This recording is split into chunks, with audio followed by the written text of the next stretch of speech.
atención que puedan jugarse el sprint. Luis Costa primero. A continuación viene Jaime Naresman.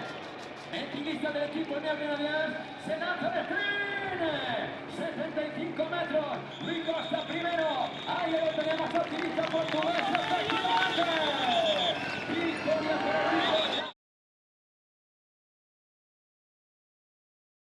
Caída, Alexander Blasov, ahí está, también llegando a la mitad y nuevamente tener problemas, lo sentimos con Alexander Blasov, como decimos, problemas como veis, también con esa avería mecánica dentro de los últimos 3 kilómetros, por lo tanto, hoy tendremos ese trabajo enorme por parte del jurado técnico para determinar en qué puesto estaba cada uno.